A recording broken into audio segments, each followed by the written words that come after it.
ಹೇ, ಏನೋ ಯೋಚನೆ ಮಾಡ್ತಿದ್ಯಾ? ಇದೇನ್ ಜೀವನ ಮಾಧವ ನಂದು.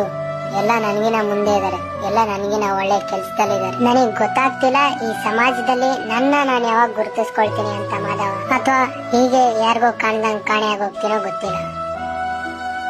ನೀನು ಮರ ಹತ್ತೋ ಆಸೆ ಪಟ್ರೆ ಅದು ಅದರ ಅಸಲಿ ಸಾಮರ್ಥ್ಯವಲ್ಲ ಮಾನವ. ನಿನ್ ಮಾತು ನನಗ್ ತಿಳಿತಿಲ್ಲ ಮಾಧವ. ನೀನ್ ಅರ್ಥ ಮಾಡ್ಕೊಳ್ಬೇಕಾಗಿರೋದಿಷ್ಟೇ, ನಿನ್ನಲ್ಲಿರೋ ಅಸಲಿ ಸಾಮರ್ಥ್ಯನ ನೀನ್ ಕಂಡ್ಕೊ, ಬೇರೊಬ್ರದ್ದಲ್ಲ. ನೀನೀಗೇನ್ ಯೋಚನೆ ಮಾಡ್ತಿದ್ಯಲ್ಲ ಅದು ತಪ್ಪು.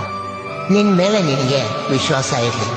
ಮತ್ತೆ ನಿನಗೆ ಗೊತ್ತಾ, ನಾನು ಕೊಳಲು ಬಾರಿಸುವಾಗ ಇಡೀ ಬ್ರಹ್ಮಾಂಡವೇ ಆಶ್ಚರ್ಯಚಕಿತವಾಗುತ್ತೆ. ನನ್ನ ಕೊಳಲಿನ ರಾಗಕ್ಕೆ ತಲೆದೂಗುತ್ತೆ. ಇದಕ್ಕೆ ಕಾರಣ ತಿಳಿದಿದೆಯಾ ನಿನಗೆ? ಇಲ್ಲ ಮಾಧವ. ನಾನು ಕೊಳಲು ಬಾರಿಸುವಾಗ ನನ್ನ ಮನಸ್ಸು ಏಕಾಗ್ರತೆಯಿಂದ ಇರುತ್ತೆ, ಮತ್ತೆ ನನ್ನ ಸಂಪೂರ್ಣ ಜ್ಞಾನ ನನ್ನ ಕೊಳಲಿನ ಮೇಲೆ ಇರುತ್ತೆ. ಇದೊಂದು ತಪಸ್ಸು ಮಾನವ.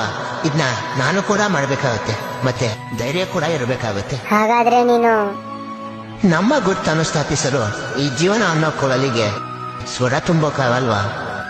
ಮತ್ತೆ ಎಲ್ಲಿವರೆಗೂ ನಿನ್ನ ಮನಸ್ಸು ಚಂಚಲಿತವಾಗಿರುತ್ತೋ ಅಲ್ಲಿವರೆಗೂ ನಿನ್ನ ಜೀವನದ ಕನಸು ಕನಸಾಗೆ ಉಳಿದಿರುತ್ತೆ. ಮನಃಶಾಂತಿಯನ್ನ ಕಾಪಾಡ್ಕೊಳ್ತಾ ನಿನ್ನ ಕಾಯಕದ ಮೇಲೆ ಗಮನ ಹರಿಸು.